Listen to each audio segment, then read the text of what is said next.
It cannot tell you in this forest if there is a fruit tree, or if it's a medicinal tree, or a sacred tree, or if it is a bird who can sitting on it, or insect, etc. So those knowledge are owned by the communities. When they start mapping it, of course, man comes first. They put all the bigger repair. They're so happy about it. And they start arguing about a small knowledge who is known maybe by few of them. So this is the time I love more. When they start arguing around over 2 hours, then I say, maybe ask a woman. They say like, yes, just to call her. So I call one woman. She stand up. She start explaining the knowledge, and you see everyone just like shaking their head. At the end, I say like, what do you think? Are you agree with her? They say, yes. At the end, the women knowledge are so vital, and they know that better than everyone.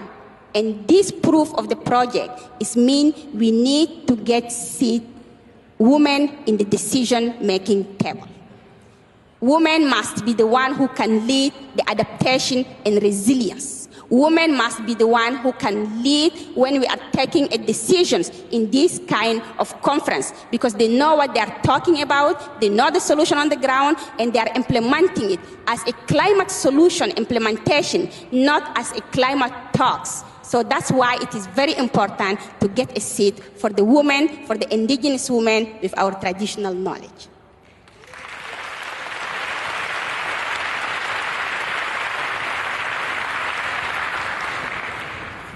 Thanks, Hindu. Executive Director Anderson, Inger, how does UNEP integrate the perspectives of women and girls, especially in areas of environmental insecurity, and how can your approach be used as a model for others? First, I should say what she said, right? I mean, because that was absolutely outstanding, and Hindu is such a brilliant leader and just shows us the way. But look, I mean, we should sort of imagine a world where there is only half of the population of this good earth involved in the big decisions, involved and taken into account. And when we do look at the leaders of the delegation for the COP, it's not hard. I mean, we do have some leaders that are female, but on the delegations, largely male-led, and fewer women. Maybe the women are at the lower, you are a great exception, but, you know, at the lower rungs. That's the reality that we are living. So the female voices are just not recognized at the power table and not recognized across. And this is something that we really have to change. Then, when we look at adaptation finance, UNEP brought out a report just the other day, Adaptation Gap Report. And when we look at that, we can see that of the adaptation projects, just 2% go to female-led and female-empowered type projects. And that is in spite of what the UNFCCC Article 7 says, which it says that all our climate adaptation should be gender responsive. It is not. And so I think what Hindu had at the sort of village level, where the men didn't listen to the women, it's a global, we can just scale it right up. So you ask about what's UNEP doing, and so just to give you a couple of examples, because we are two sides of a coin. We are a nerdy scientific agency, and in our nerdy scientific reports, we try very much to bring out young female scholars, to have them on board, to have always gender balance in our authorship, and so on and so forth. I'm sitting next to another brilliant young person that you will hear from. She is a UNEP youth champion and absolutely amazing, but I won't take her thunder, but you will hear about her. So we promote young women who are doing amazing stuff and try to put them forward so that they can be seen and heard. But a couple of projects, maybe I'll just mention as an example. In Sudan, which is a place where women, it's close to your country, where women are not heard so much. But if you, and I think I'm sitting in front of a Sudanese lady right here, I can see.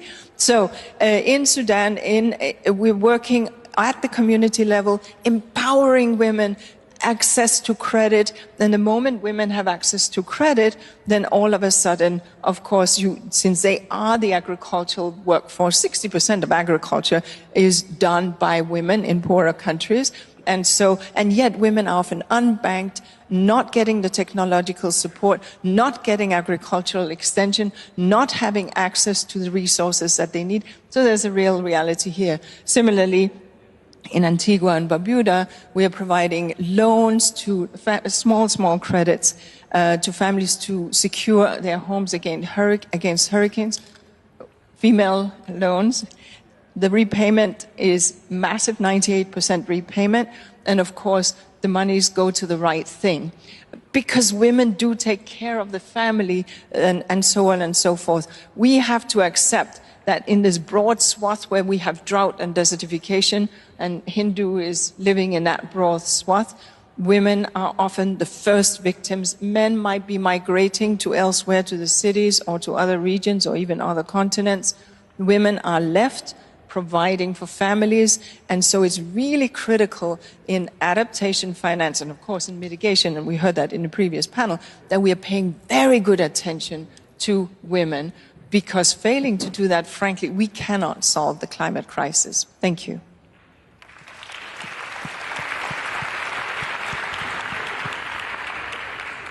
Thanks, Inger. Louise, as an effective advocate for sustainable agriculture and food security, maybe you could share the benefits from working with women in your efforts to build up food systems in typhoon-vulnerable areas. Yeah, thank you so much for that question, Sue. And it's a really interesting question because I'm from the Philippines. I live in one of the most climate vulnerable regions to hazards brought about by climate change. So if you think about the aftermath of a storm and what it looks like, it's usually just brown desolate lands and floods, and that's the first thing you think. But you would find that women are the first responders. Why? Because not only are we disproportionately affected, but we're also the people who have added care work. The first thing we have to do is to clean. We have to take care of our families, our moms, our children, our partners, and just really think about the next meal that you're going to cook. Because obviously, our first thought is immediately survival. But the added burden of care work really puts women in the unique position to think critically about what we need to do to find solutions. So when I began my initiative, it's in the agricultural industry. You think it's inherently male-dominated. You think of a farmer, you think of an older man working out in a field. But as I was going through this work, I noticed that most of the people who were attracted to the idea of sustainable, regenerative agriculture, who wanted to be in on the mission of rethinking our food systems, were women. They were the ones who understand the inherent links of climate, of environment, how that ties into the community, how that ties into the economy, how through our harvests we're feeding our families, we're putting our children through school, and that is also taking care of our forest ecosystem that provides these services like windbreakers in the events of typhoons. And it was always women who immediately understood this concept. And oftentimes it was the men who were a little bit stubborn. In these like little farmer field schools that we would host, they would say, well, I don't see why I would change things. And it's the women who are just like, that's because I'm the one handling the problems in the aftermath of these storms, and I know what we need to do next. So if we're going to design a whole new food system around climate resilience, it has to be led by women, because there's no pathway towards 1.5 degrees or even reducing greenhouse gas emissions without addressing that 30% of GHG emissions. And that means rural women at the front lines of thinking of these innovative solutions. And I think something that harkens to what you've all mentioned earlier, we don't really know what a future or what an institution that is led by women looks like yet. But maybe through all of these grants that UNEP has generously given, through all of these projects that women here are leading, we can think of a world that is inherently climate smart, that is inherently regenerative, and maybe because those solutions were designed by the women who are at the front lines.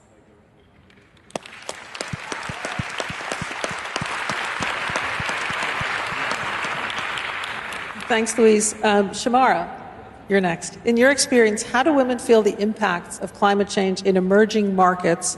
And what are you doing at Macquarie to take on these impacts? Well, first of all, I just wanted to say it's fantastic to see such a packed room, because I think Secretary Clinton was saying this is the first time at COP that we've had something focusing on women and gender. And I've been on a lot of panels and I haven't seen such a packed room. So thank you, everybody, for taking interest in this important topic. I think, again, like Secretary Clinton and Inga talked about impacts on women from climate change and why they are more drastic and worse impacted. And that's because typically women, especially in low-income countries, are the ones that are not accessing the same levels of education, of decision-making rights, but also access to financial resources in terms of, land assets, credit, etc., and even access to employment. So typically they are in the informal, self-employed economies. You find them out on farms, in factories, out in markets. And when we have extreme heat, as you said, they are the ones suffering the worst consequences. And so you asked what someone like us, Macquarie Group, is doing. We're a financial services organisation and intermediary. Really, many actors are required to drive solutions here. We need the governments to come up with policy and regulatory frameworks to set incentives for the vast capital in the world in the private markets to go and drive solutions. We need MDBs to come and provide first loss investments, but we also need people like us in the private sector, both in finance and real economy, to then develop solutions that can be scaled, pilot projects. So if I can just give an example of one thing we're doing to show how we're trying to go in from the bottom up, grassroots, and develop solutions. One of the things we're doing is developing better cook stoves in Africa. So people may not be familiar, but typically the women are doing the cooking, and they use these three-stone fires that use charcoal and firewood, excessive amounts of fuel compared to these efficient cook stoves we can roll out, which are causing climate issues with deforestation, but also bad for the women who have to do more work gathering much greater amounts of fuel. So to the extent we can get these cook stoves into their homes, the other big thing it's doing is helping with emissions, because the insufficient burning of fossil fuels releases black carbon, which is one of the biggest causes of GHG emissions. So the emissions are much higher from this sort of cooking that they're using. It's also really bad for their health because they don't have ventilation in these homes, and it's causing a lot of health impacts on the women and the children. So these cook stoves basically use 25 to 50% less fuel, but they also are basically eliminating the black carbon emissions because they're completely burning fossil fuels, but they also are 95% reducing the carbon monoxide. Now, clearly they can't afford these things, but what we're able to do with the frameworks available is roll these things out for free. So we've put 1 million into Malawi, Tanzania, Zambia so far. We're doing another 400,000 now going into Angola.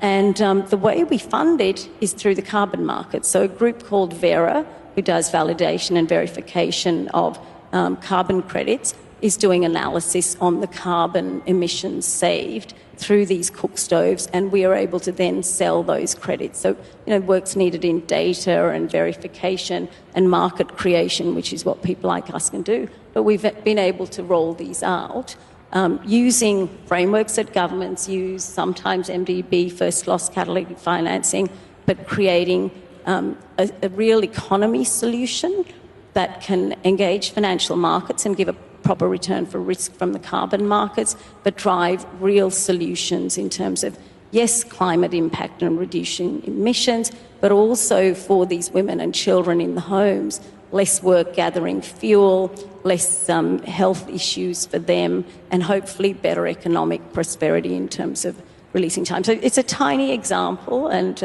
probably frustrating that we have to do so many little things to build up pilots and scale, but these are some of the things that a financial institution like us can do to play a role.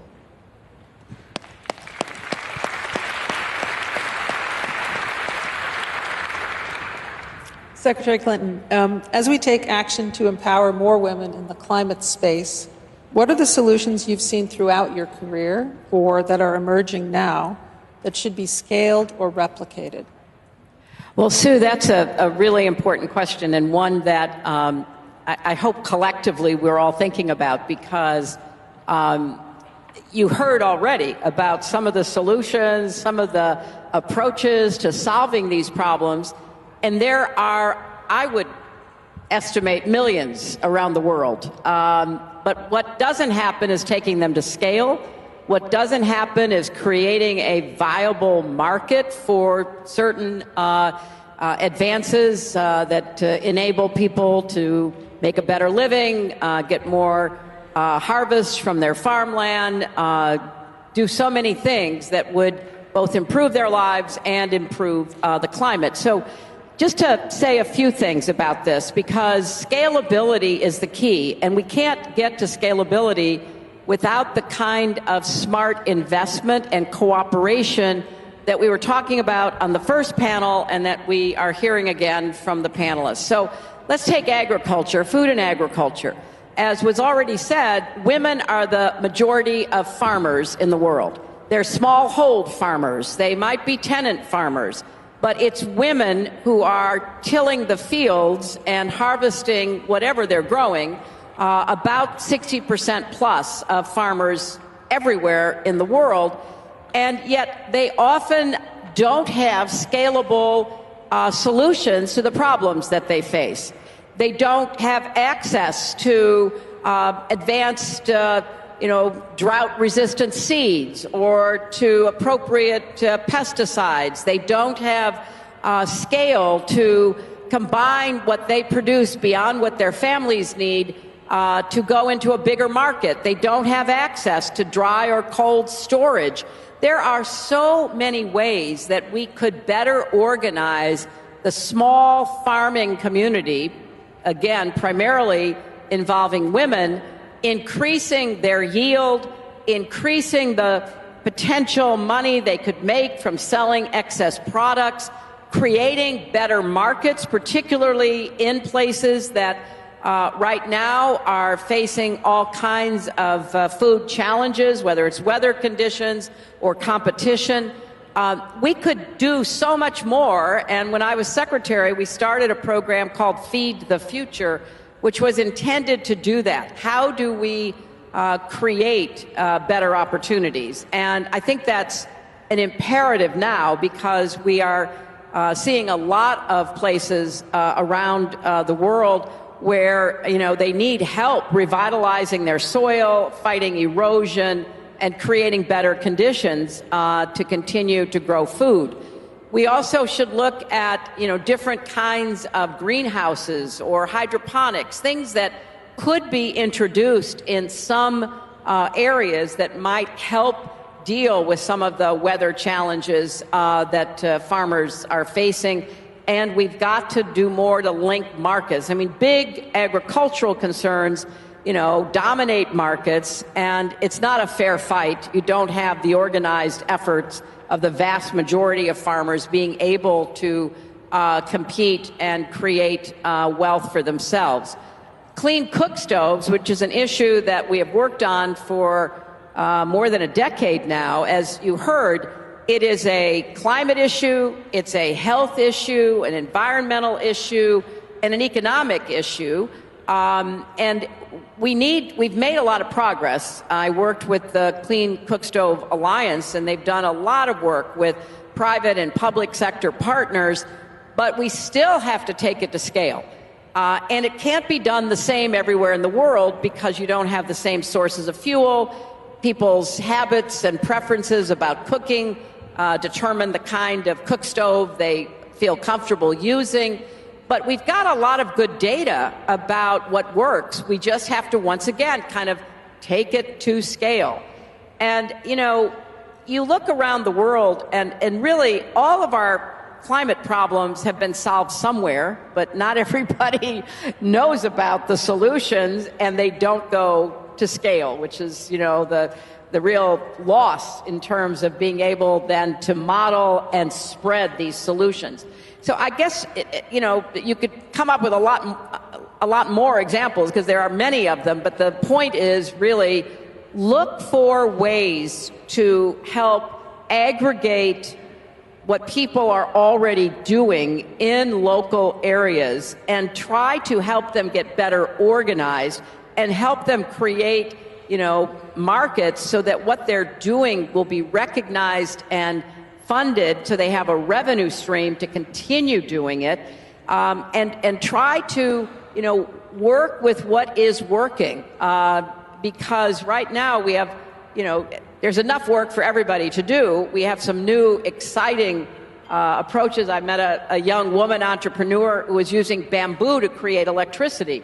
you know, with a little bit of funding, which she's looking for and doesn't yet have, you know, she might be able to show a proof of concept that could then be used, you know, to spread that idea and that technology and create that scale. So it's critically important, since we are racing the clock here, to find out what works and to understand whether it can be expanded in the local area where it's already operating at the very least, or how much further it could be perhaps utilized. But I'm very excited and very optimistic that if we get smart about what is already being done and help people with good ideas go even further and invest particularly in women who are on the ground and understand a lot of the local challenges that, you know, they have to overcome in order to help create a sustainable economy. You know, we could make a lot of progress in the next few years.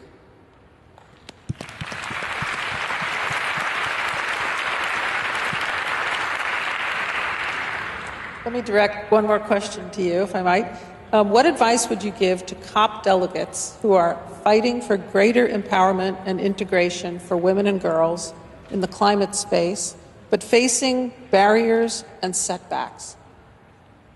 Well, I think we should all answer that quickly, because we all have a particular perspective. And as I said in the earlier panel, look at what you're doing through the gender lens. You know, some of you are already doing that because you're here, but some of you could do more of that, and some of you could do that at least for the first time.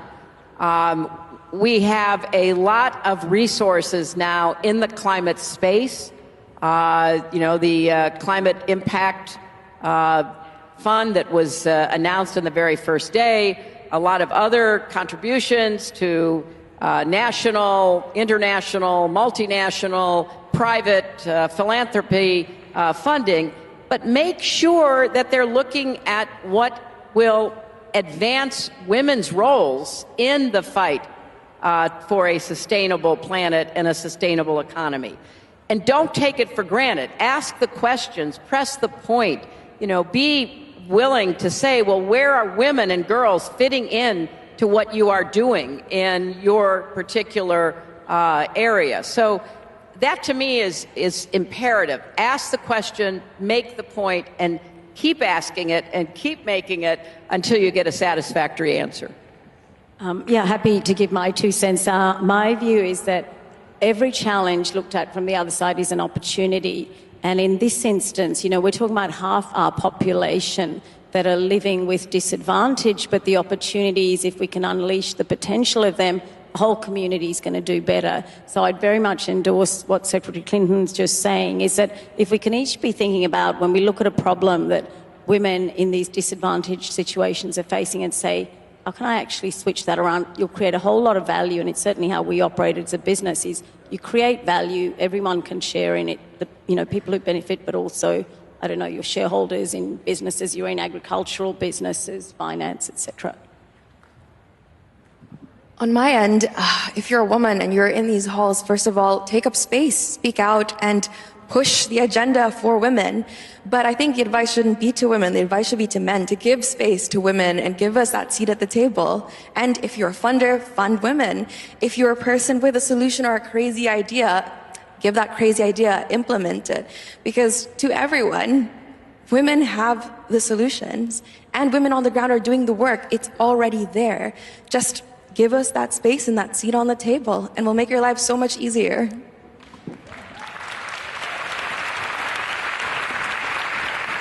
I'll just build on what you said. You know, power is not given, it is taken. And so, you know, you step up and take it, because it's never going to get given. And so women have half of the solutions, as you say. Just speak out, grab the microphone, and have a little bit of sharp elbows. I mean, look, we're sitting with a role model beyond belief, Madam Secretary. And so I think many of us watched you and watched the extraordinary roles that you have played and the extraordinary role model for women. We saw you grab the microphone. And so I think emulate Madam Secretary.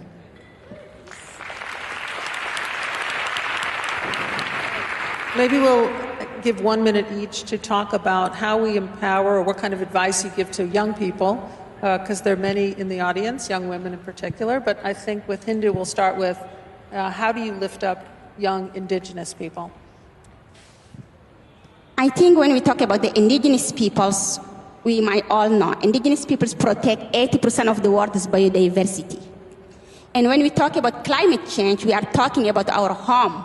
We are talking about our resources. We are talking about our land. We are not talking about the commodities. So we are playing a big role on the ground to fight climate change, to conserve all the high-spot biodiversity that are helping us to keep 1.5 if the others make also their job. So we cannot be just a side. Indigenous youths are already taking the wisdom from the indigenous elders. That's what we do in our constituency. So indigenous people's voice must be in the tables. Just so we celebrated the loss and damage finance and many other finance, nature, health, water, etc. We need a direct access finance for the communities that can help the young people, like in my community, who can not leave their land to become a climate refugee, but build their own land, who can be fertile, who can help them to be there and to save their culture, their identity. If we do not have this direct access finance, it's going to be a disaster for all indigenous peoples, but more for the planet. Because when we lose our knowledge, we lose keeping the balance of all the ecosystem. The planet cannot be alive. So we need this direct access finance. And we need also indigenous peoples to be sit in the table. Absolutely. In this loss and damage, we still have one component of governance. Active observer must be there. Because if we are losing those non-economic losses, it is our culture, our identity, we are not paying the damage of anything. So be there, please, give us the seat, give us direct access finance, and make the indigenous women voices with the details of the knowledge that we do have to help us reach the goal that we want, 1.5 to stay alive. Thank you. Lifting young women, I think, for an older woman, it has to be about making space, inviting in, minimizing your own and maximizing others. I think that's the role we should all be playing. And, you know, because there are brilliant, brilliant minds out there doing awesome things, and making sure we sweep the road for them. Others have swept the road for us. Thank you.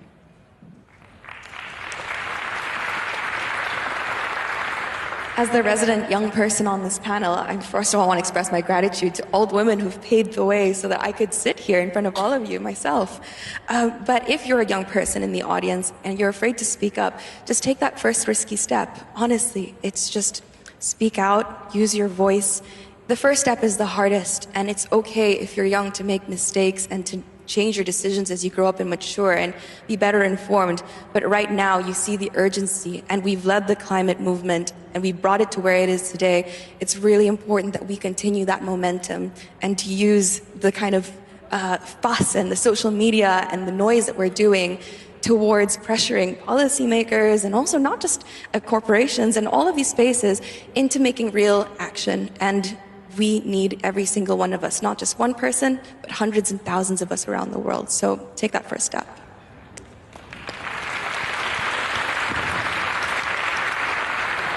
And I'll be really brief because we're past time and everyone has covered it, but I'd completely echo that and say we old people really need the perspectives of you young people. So please challenge us, keep us thinking fresh, or we'll never change or get anything done. So I completely endorse that. Well, to wrap it up, because I think we're now going to hear some final words from Secretary Kerry, who's been an incredible leader on climate for years. I would only add to what you've heard, particularly if you are gripped with the absolute urgency of doing something, please study what you want to advocate for and get done. Be informed about what you're talking about so that you can literally talk to anybody, whether it's in a cabinet room, a boardroom, or a living room. You want to be able to talk to people and have a certain level of authority. Passion takes you there, but it won't carry you beyond unless you know what you're talking about and can make a very strong argument for the kinds of changes that you want to see and the solutions that you think can get you to those changes. So please be prepared and be ready to make the case that you want to make to whoever you need to try to convince, because at the end of the day, this is a persuasion campaign. We have to persuade more and more people to do what we believe we know should be done, but we have to make sure that they do their part and they get into, a position to be able to help us avoid the worst crises of what we're facing in the future. So take that passion and harness it to information and advocacy and go forth and do everything you can to make a difference.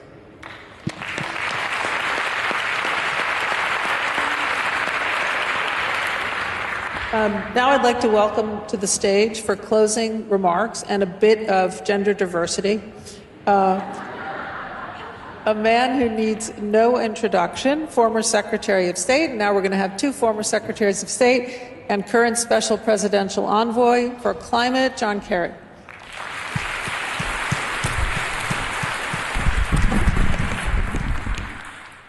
Good afternoon, everyone. It's great to be with you, and thank you for letting one man be on the panel. I'm appreciative. Frankly, I haven't had a chance to sit through all the panels, and I rarely get that chance, but I'm really glad I could today. I think you will agree with me that this was brilliant, encouraging, inspirational, and so important in terms of a conversation to motivate so many other people who aren't here to be part of this battle. So I thank you, every single one of you who spoke so emphatically today to remind us of the powerful truth. You can't address the climate crisis without empowering the women of the world, and you can't empower women if the world doesn't step up and address the crisis of climate. So Director Jennifer Klein, Ambassador Gupta from the Biden-Harris administration, White House, and the Blinken State Department, you have really both put gender issues where they need to be, which is front and center in every single conversation.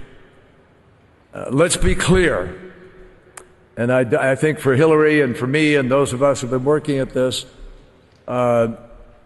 we've known this for some period of time, but women's issues are really inextricably tied to every issue of consequence, none more so than the climate crisis. And on these issues, appropriately, women are setting the standard. Just a few days ago, we listened to Vice President Kamala Harris, who's been a leading voice to combat the crisis, and she delivered the U.S. national statement here at the COP. And you just heard, you see her sitting there at the other end of the line from Hillary, Sue Biniaz, who is literally a treasure and institution with respect to getting anything done at a COP. She's a premier negotiator, our lead negotiator, and she has been to every single COP and really has set the standard for how we get this done.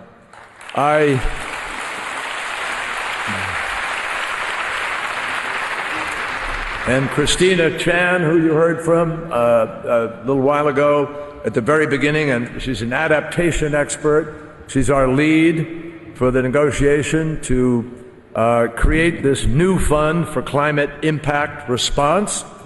And she won a great victory the other day when the first time in history we passed a controversial issue, difficult issue, right up front on day one of this COP. That's never happened before.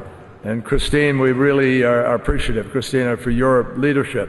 We also have many other women leaders in my office that I'm privileged to have, I will tell you, on climate finance, climate and security, clean energy, and climate and the ocean, every single one of them, women, and my terrific chief of staff who's sitting over here, Kitty DiMartino.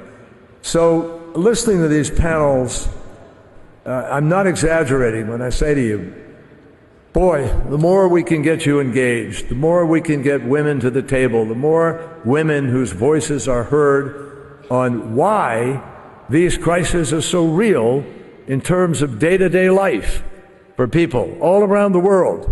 The more that happens, the more we will be good hands, and the more we have a chance of winning this battle. I'm also lucky enough to have two daughters, Alexandra, who's a terrific filmmaker, and who's working on the climate issue right now, and my daughter Vanessa, who's a physician, who happens to now be the WHO, the World Health Organization envoy for health and the environment. And she has started a program in Africa in 5 countries where she, a practicing physician, is now the CEO of an effort that is training and has trained over 40,000 doctors, nurse practitioners, midwives, nurses, and leaves behind a growing infrastructure to be able to sustain the care that is delivered by many people who are concerned about what's happening there. So they've reminded me on more than one occasion, first of all, don't engage in any mansplaining, and secondly, the irony that the modern environmental movement was actually inspired by a trailblazing woman named Rachel Carson, and that very movement has for too many years been seen as male, pale, and Yale. Not so today, I might say. Hillary and I are both veterans of Yale, so maybe we'd make it out. But that's why I'm really glad to be here in Dubai, and particularly with Hillary. Hillary, I'm not exaggerating one iota, and you, I think, felt the warmth of your welcome here, but you really are an inspiration to generations of people around the world, countless of millions, and we thank you for everything you've done.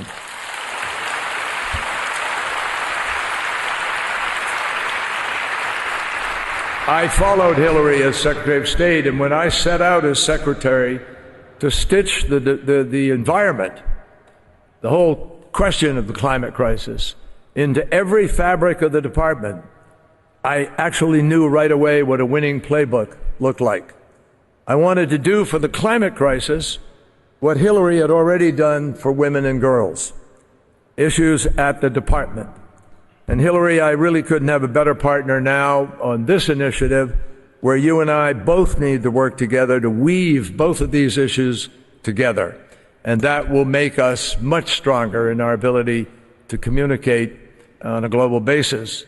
When I think of the women who are on the stage today, my friends, it really couldn't be more clear how much our capacity to be able to win this fight will depend on our ability to be able to bring to people around the world an understanding of the connections that were discussed here today. Women and girls, particularly the most vulnerable, bear a disproportionate burden of the climate crisis.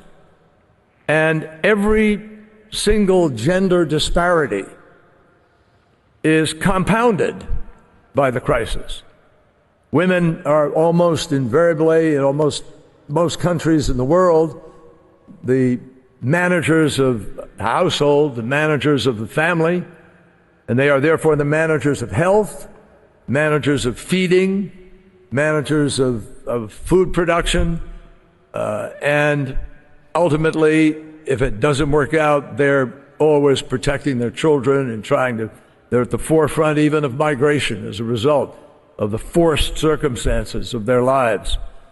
And in all of this, particularly in certain parts of the world, it's women who don't only just hold together the household, but who have to collect the food, collect the firewood, be able to heat and cook and provide for the capacity of the family to be able to stay together, if it is together, and often isn't.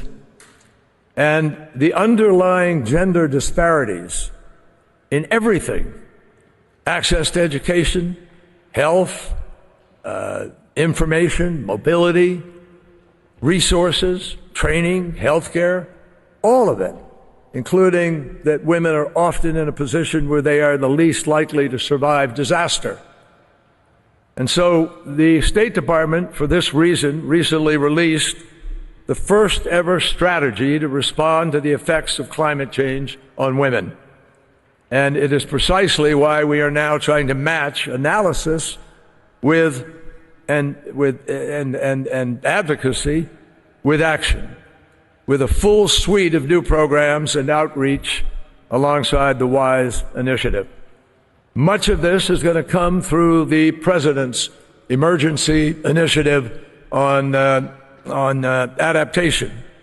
And much of it is going to come because of the commitment of folks like Hillary and Sue and the others who've been here today who are going to keep pressing this issue.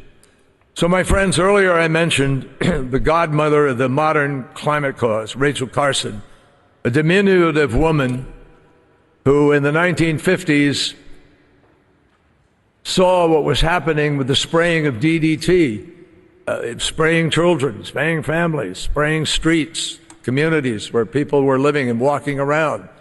And she alone discerned that this was a people killer. It was a poison. And she took that fight on. And in doing so, she transformed the entire face of America, because in winning that battle, she set us up for the modern movement that won the battle of 1970 with the first Earth Day and passed the Clean Air Act, the Safe Drinking Water Act, the Marine Mammal Protection Act, the Coastal Zone Management Act, poetry. And she wrote, in every outthrust headland, in every curving beach, in every grain of sand, there is the story of the earth.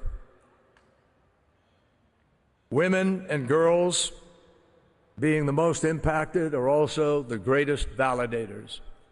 And that's why we have to have this last important chapter of the environment movement, which must overcome the climate crisis. And I think it's going to be a chapter that is written by women, for women, told by many of the women who are gathered here and so many others around the world, for the survival of humankind and for the sake of our planet. And that is the message that should go out of COP28 in Dubai. Thank you. You're welcome.